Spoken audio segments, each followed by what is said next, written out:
할렐루야. 수요 예배는 성경의 교리를 107가지로 정리한 소요리 문답서를 중심으로 설교를 하고 있습니다. 오늘은 6번째 시간으로 소요리 문답 제6문에 대한 강해를 하도록 하겠습니다.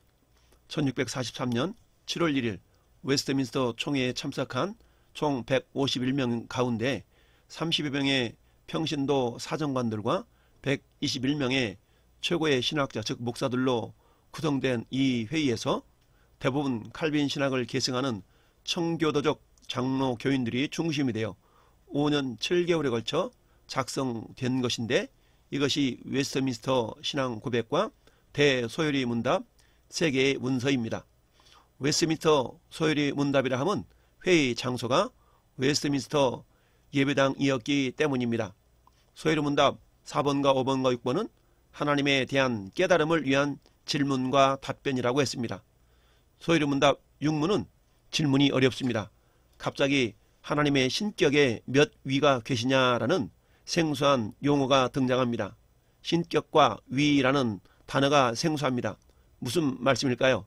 신격, 영어로 말하면 Godhead라는 단어인데요, 하나님의 거룩한 본성 혹은 본질을 의미합니다. 그리고 위 또는 위격이라는 단어는 영어로 person이라는 단어인데, 라틴어 페르소나에서 나온 것으로 의지와 이성을 갖추고 있는 독립된 인격체를 의미합니다. 게다가 질문에 대한 대답도 참 이해하기가 힘든 문장인데요, 성부, 성자, 성령 이 셋이 한 하나님이라고 합니다. 우리가 이 말도 안 되는 것처럼 보이는 문장을 도대체 어떻게 이해하여야 할까요? 먼저 질문에 나오는 단어를 어려운 말로 설명하자면, 하나님의 거룩한 본질은 절대적이며 공유적입니다. 그러나 위격은 상대적이면서도 비공유적이라고 말할 수 있습니다. 설명이 어렵죠? 이것을 최대한 쉬운 예로 설명하면 다음과 같습니다. 사람이라는 것과 아버지라는 것은 서로 별개의 개념입니다. 그러나 동시에 사람이고 또한 아버지입니다. 본질로 보면 사람인데 아들과의 관계에서 보면 아버지입니다.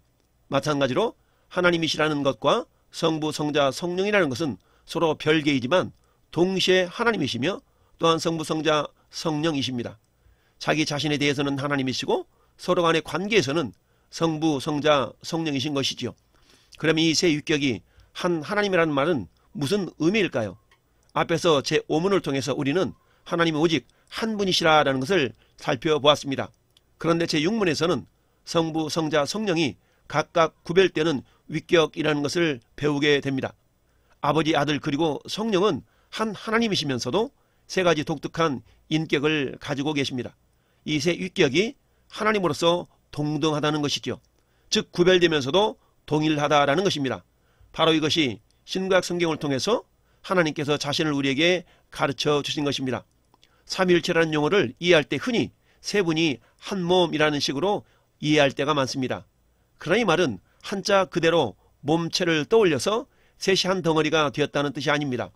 독립된 세 위격이지만 한 본질이시며 상호 관계와 사역에 있어서는 동등한 힘과 동등한 영광을 가지신다라는 뜻입니다. 다시 말하면 삼위는 성부 하나님, 성자 하나님, 성령 하나님이시지만 세 하나님이 아니요 한 하나님이시라는 것이죠. 우리는 흔히 성부, 성자, 성령님을 이해할 때 사역적인 측면으로만 이해하는 경우가 많이 있습니다. 성부 하나님은 구원을 계획하시고, 성자 하나님은 구원을 완성하시고, 성령 하나님은 우리에게 구원을 적용시키셔서 마침내 천국까지 이끄시는 분이다 라고 우리가 이해를 하고 있습니다. 그러나 이러한 역할로 세 분이 각자 따로따로 일하시는 것이 아니라 우리의 관점에서 볼 때 그렇게 보일 뿐 언제나 함께 일하신다는 것을 우리는 잊지 말아야 합니다. 단지 삼위일체 하나님의 섭리 가운데 창조와 구속이 시간과 공간 내에서 이루어질 때 창조는 성부께 돌려지고 구속은 성자께 돌려지고 적용은 성령께서 하시는 것으로 돌려지는 것이지요. 이렇게 삼위일체 하나님은 각 위격별로 독특한 사역이지만 언제나 분리되지 않고 동시에 일하십니다. 우리는 이 개념이 잘 이해되지 않을 수 있습니다. 그러나 중요한 것은 그런 추상적인 개념보다도 한 분 하나님이 하시는 그 일로서의 삼위일체의 역할과 특성을 바르게 이해할 필요가 있습니다. 그럴 때 더욱 큰 감사와 신뢰가 있게 되지요. 하나님께서 자신을 우리에게 그렇게 보여주셨습니다. 우리가 앞에도 배운 대로 사람이 하나님에 대해서 이해하려면 성경을 봐야 합니다. 하나님에 대한 묘사를 신구약 성경에서 찾아봐야 한다는 것이죠. 그것을 보니까 우리로서는 삼위일체로 이해할 수밖에 없더라는 것입니다. 한 하나님이라고 하면서도 마치 세 분인 것처럼 표현되어 있습니다. 그런데도 셋이 아니라 하나라고 합니다. 이것을 어디까지 이해할 수 있을까요? 완전한 이해는 사실상 불가능합니다. 우리 언어의 한계와 시공간의 한계로 인하여서 우리보다 더 크신 존재인 하나님을 완전하게 이해할 수가 없는 것입니다. 그러나 비록 우리로서는 이해가 안 가지만 성경에서 말하고 있는 만큼은 아 그렇구나 하고 알 수가 있는 것입니다. 이것이 중요합니다. 이해할 수는 없는 신비이지만 성경에서 말하는 데까지는 알 수가 있다라고 표현할 수 있는 것이죠. 그것이 삼위일체 교리입니다. 역사 가운데 교회가 성경의 기록을 종합적으로 이해하면서 깨닫게 되었고 또 교리로 정립한 것입니다. 이것이 우리가 하나님을 이해하는 원리입니다. 이해할 수 없는 한계 가운데서 겸손하게 가르쳐 주신 만큼 이해하는 것입니다. 그렇게밖에 우리가 이해를 못하는 것이죠. 마치 기저귀 찬 아기일 때에 부모님의 마음을 결코 다 알 수 없는 것처럼 엄마가 지금도 어떤 상태인지 관심도 없고 그저 내가 배가 고프니까 젖달라고 울고 기저귀 축축하니까 빨리 갈아달라고 짜증을 부리는 것처럼 우리는 막무가내일 수가 있습니다. 그 수준이 우리가 성경을 통해서 우리의 머리와 언어로 최대한 그럴 수 있고 표현할 수 있는 모습이 삼위일체 하나님이라는 용어이죠. 따라서 어떤 면에서는 삼위일체에 대해서 우리의 머리로 완전한 이해가 되지 않는 것이 정상일 수 있습니다. 만약 삼위일체가 우리 머리로 시원하게 이해가 되었다면 그것은 벌써 잘못 이해한 것일 수도 있습니다. 명쾌하게 이해가 되어버렸다면 그것은 더 이상 하나님이 아닌 셈이죠. 하지만 분명한 것은 성경에서 말하고 있는 만큼은 알아야 합니다. 그렇지 않으면 하나님에 대해서 아무것도 알 수가 없으니 신경 끄고 살자라는 불가지론자가 되어버릴 수가 있습니다. 흔히 삼위일체에 대한 잘못된 이해에 대하여서 우리 두 가지만 살펴보겠습니다. 첫째, 삼신론이라는 것입니다.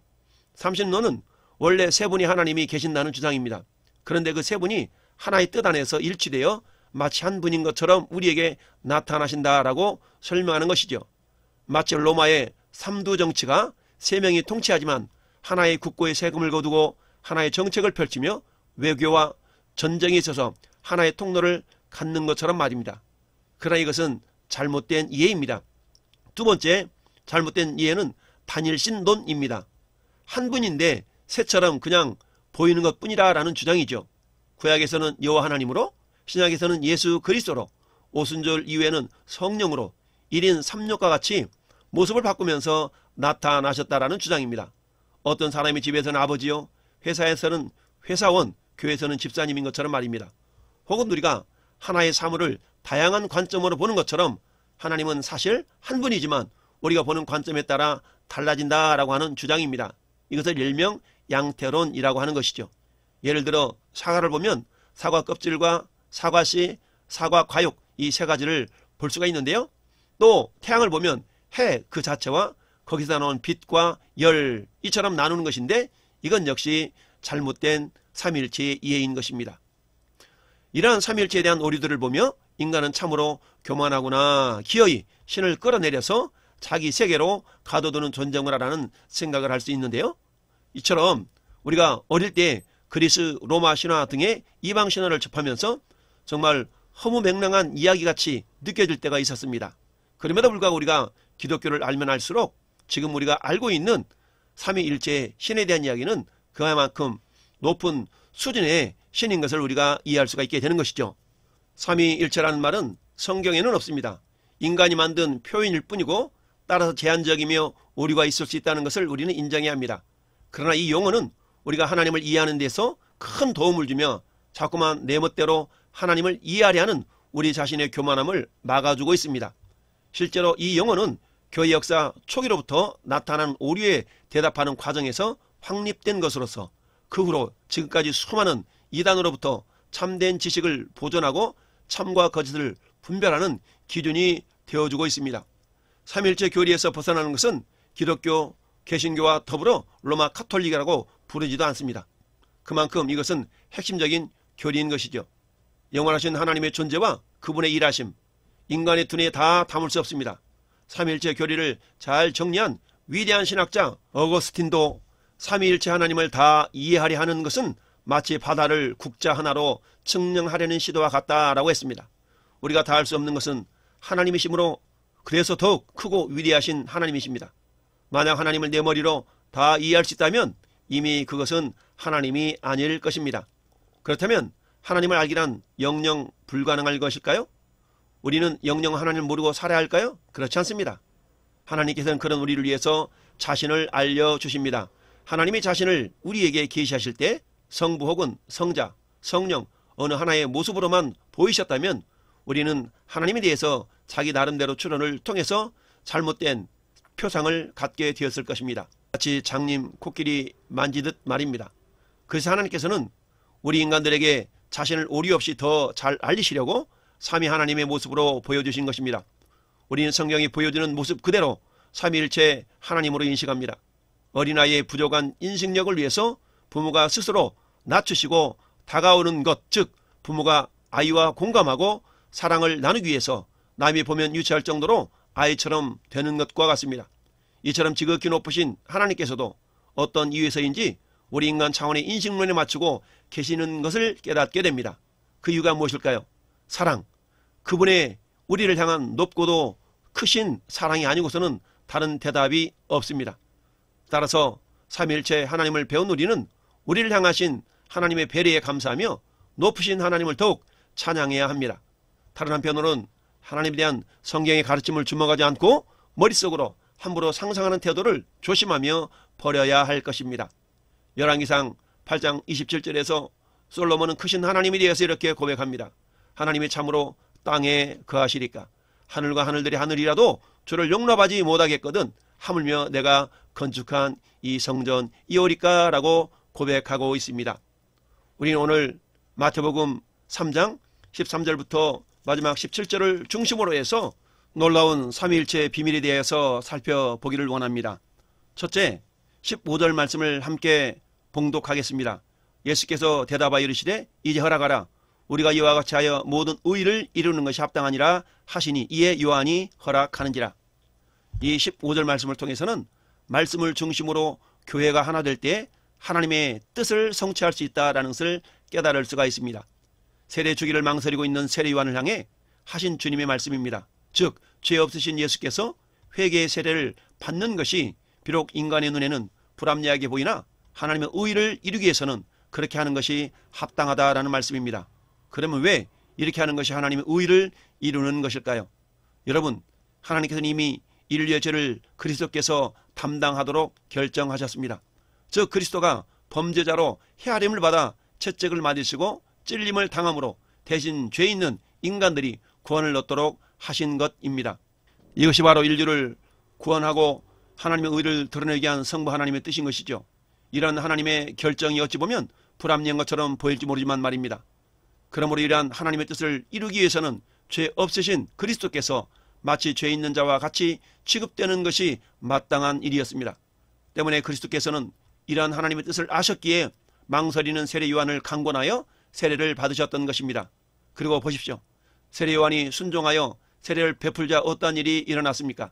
하늘이 열리고 성령이 강림하여 하나님의 음성이 천지에 울리지 않았습니까? 그래야 하나님의 영광이 드러나고 있지 않습니까? 그러므로 여러분, 오늘날 우리 성도들 역시 하나님의 의를 이루고 그분의 뜻을 성취하며 그 영광을 드러내기 위해서 하나님의 말씀이 불합리하게 여겨진다 할지라도 그 말씀을 중심으로 서로 하나 되어 그 뜻에 순종해야 합니다. 그럴 때 오늘 본문에 기록된 대로 하늘이 열리고 하나님의 영광이 드러나게 되는 것입니다. 그렇다면 이제 우리 자신들을 돌아봅시다. 솔직히 우리의 현재 모습은 어떻습니까? 진정 우리가 그렇게 말씀을 중심으로 하나 되고 있나요? 사랑하는 성도 여러분, 사도 바울은 교회가 그리스도의 몸이라고 여러 번 말씀한 바 있습니다. 고린도전서 12장 27절에 너희는 그리스도의 몸이요 지체의 각 부분이라. 에베소서 1장 23절에 교회는 그의 몸이니 만물 안에서 만물을 충만하게 하시는 이의 충만함이라 라고 말씀합니다. 몸이 무엇입니까? 각 지체가 서로 연합함으로 유기적으로 연결되어 있는 조직체 아닙니까? 그래야 그 지체들이 서로 일치하여 조화를 이루며 통일적으로 움직일 때 그 몸은 생명을 유지하며 활동할 수가 있는 것입니다. 만일 이러한 몸을 구성하고 있는 부분들이 서로 각각 따로 움직인다면 어떻게 되겠습니까? 아주 기괴하고 습관스러운 모습이 되지 않겠습니까?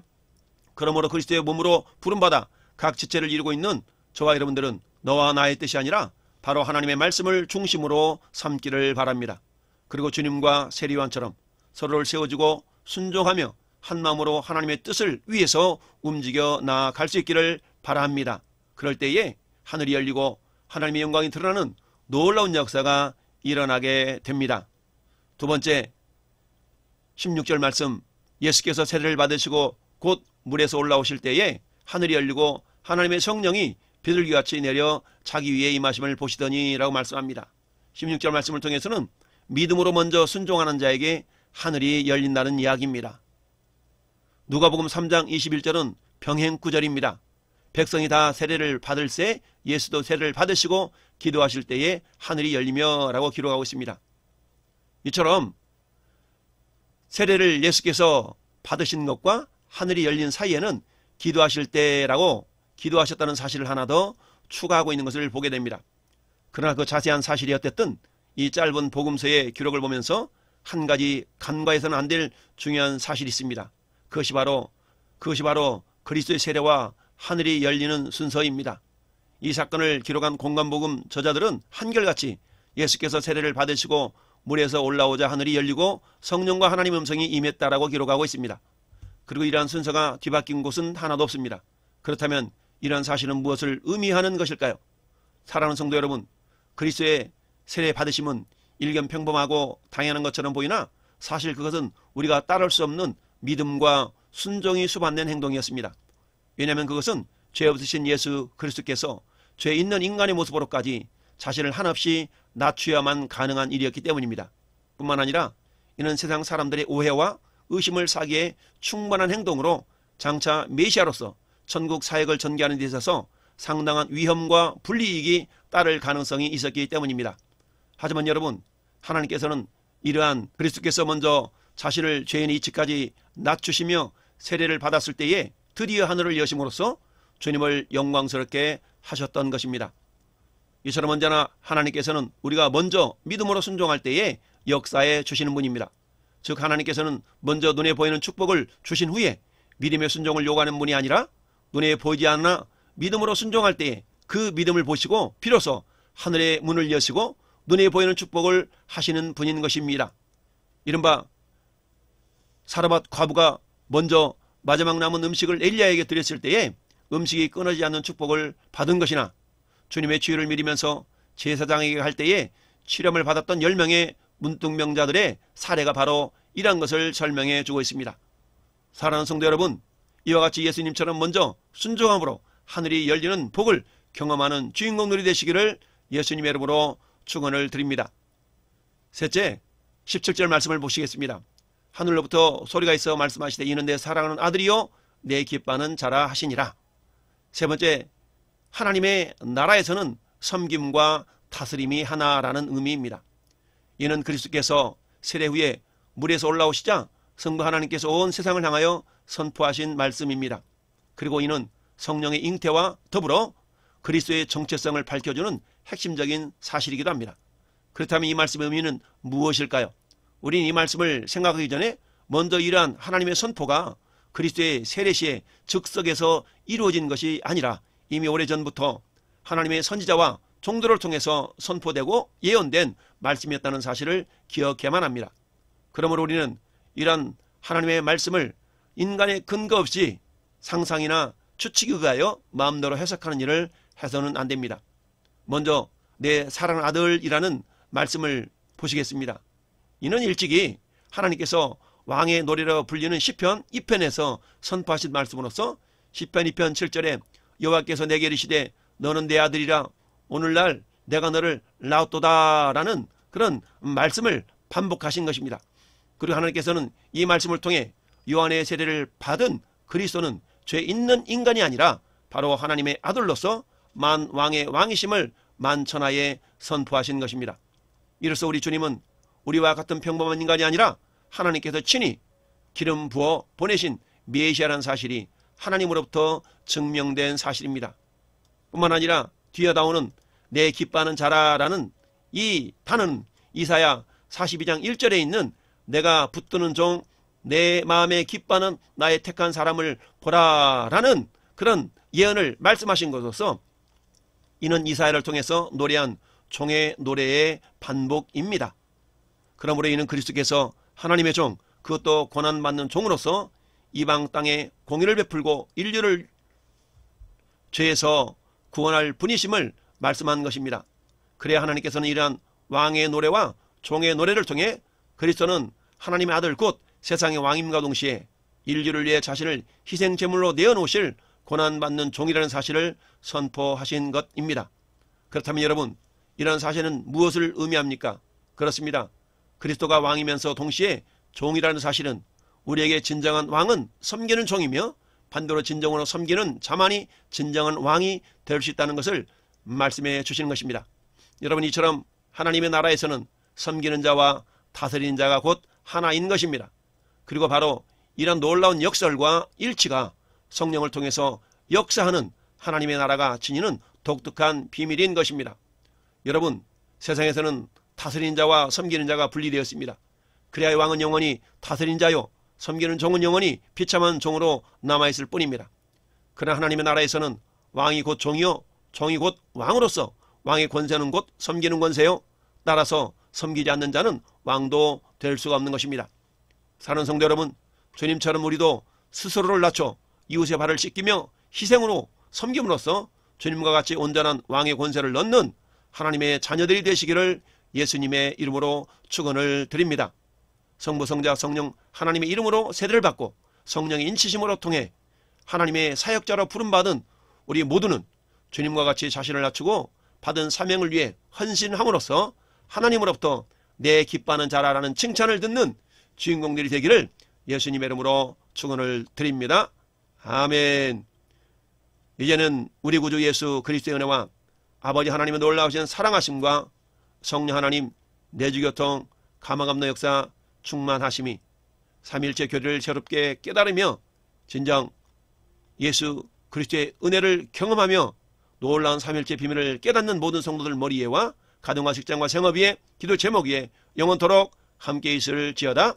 아멘.